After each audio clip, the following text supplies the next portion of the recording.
This video is brought to you by Flexispot. If you're a small business selling your artwork, washi tape can really elevate your shop. Planning and bullet journaling are still really popular. I have a Kickstarter currently running at release of this video, and washi tape has been the best seller so far. So now you know why you want to make washi tape for your shop, let's get into the how. My name is Meg and I run the illustration business Fizz and Flourish. First of all, excuse the husky voice.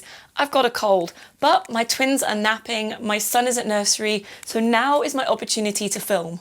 So I'm filming. In my shop, I sold my artwork on stickers, washi tape, and so much more. My shop took a break while I had twins, but my Kickstarter campaign is now running to get it reopened again. You can check it out in the description below. The reason I've mentioned it is because I've just added 6 new washi tape designs. So I thought it would be a good video to show all the knowledge I've gained in designing washi tape over the past few years. Today's video will focus on how to design your own washi tape, what canvas size to use, and how to keep the resolution of your artwork. I'll then be releasing a video on how to get them into production, how to find a reputable manufacturer, and what costs are involved. When designing washi tape, people tend to struggle on how to keep the resolution of their artwork when working on such a thin strip. There's also color profile used by manufacturers to bear in mind, so keep watching to find out how to avoid any mistakes. You can design your artwork digitally or traditionally. There are so many designs out there, so think about how you can bring your own style to your washi tapes. Most washi tapes are 15mm by 10m. So it needs to be something that can be clear to see on such a narrow space. My illustrations are fairly detailed, but can still be clearly seen in the examples. I've included a downloadable template just for you that acts as your guide, complete with bleed lines and designated areas for spacing out your illustrations. You can download it completely free from the description below. I'm going to be using this template for this video and show you how to keep high resolution when shrinking down your artwork and what programs work best when designing washi tape. You might want to pause this video and make notes or watch back because I'm going to be giving away some very important details. Do you or someone you know suffer from chair discomfort? Do you have a bad back from craning over your iPad or sketchbook? You're not alone. We've all been there. I myself have struggled for years. That is until Flexispot reached out and offered me the support I needed. With 3 children under 3, I don't always get to sit peacefully in my garden studio. So when Flexispot offered to send me this amazing recliner, I couldn't pass on the opportunity to get comfy in my living room, now able to draw with my feet up. I never used to be a fan of recliners. I found them a bit old-fashioned, but this suite is something special.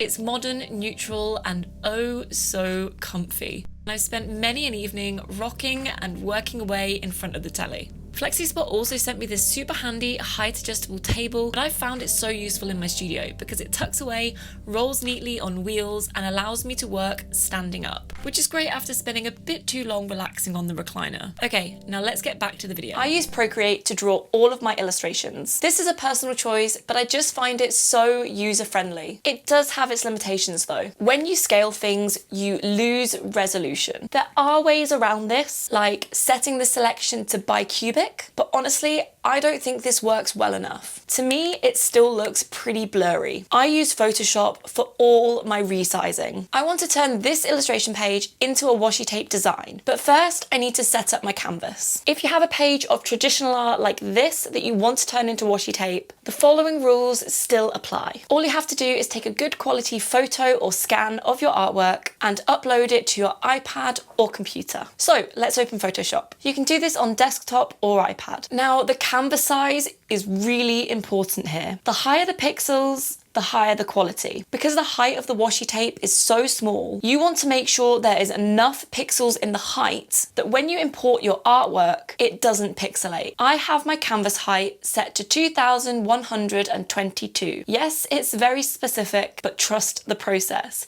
I've got bleed lines included, and that's why it's a strange number. Now, because the height is over 2000 pixels, the width is going to have to be extremely large because the washi tape is a long, thin strip. You don't need 10 meters worth of pixels, but you'll have a repeated pattern, and this is the amount that the manufacturer would recommend. So the width is 41,340 pixels. Normally, the maximum pixels I'd go for in a canvas is between 3,000 and 4,000. But because the height needs to be 2,122, the width has to stay in proportion to that. You also want to make sure that the resolution is set to at least 300 ppi or dpi. That stands for pixels per inch or dots per inch, and it has an effect on the overall quality of the print. If that doesn't make sense, I promise the more you work digitally, the more it will become clear. The color profile on your canvas is also really important before you get started. When creating artwork, I love to work in RGB, which stands for red, green, blue. This format creates vibrant, highly saturated colors. However, most manufacturers work in CMYK. This stands for cyan, magenta, yellow, and key, which is black. This does dull the colours a bit, but I always create my washi tape canvas with this colour profile so that I can get a true representation of what the colours will look like when they're printed. It's only since creating this video that I realised the Photoshop app doesn't allow CMYK. So to get around this, I'll check the file in Photoshop on my desktop. If you don't have that option but want to be sure of your colours, ask your manufacturer to send a proof of your file before it goes to print, just so that you can check the colours. I can then go in and tweak the colours to get it as close to the RGB original as possible. Usually I do that by increasing the saturation and vibrancy and just having a play around. Now that your canvas is ready, you want to add the template to the canvas. The template is the same size as the canvas, so it should fit perfectly. Now you import whatever artwork you're using. To add a photo or a scan of the traditional artwork, the only extra step you need to take is removing the background. To do this, select the background with the magic wand, refine the selection with the refinement tool, then click Erase. This will remove the selected area, removing the white background. If Erase doesn't come up as an option, you can click Layer Mask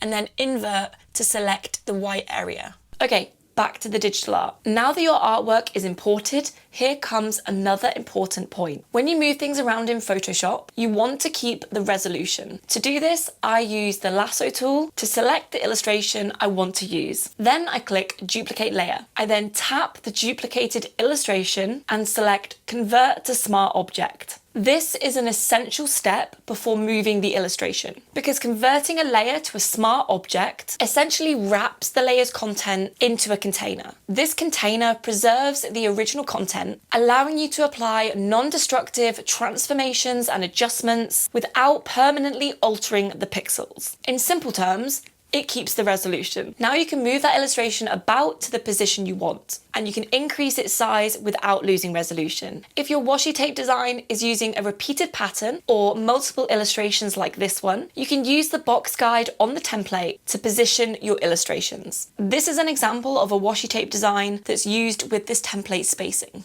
One thing to remember is your bleed lines. This template shows the bleed lines here, and you don't want anything of importance in this area.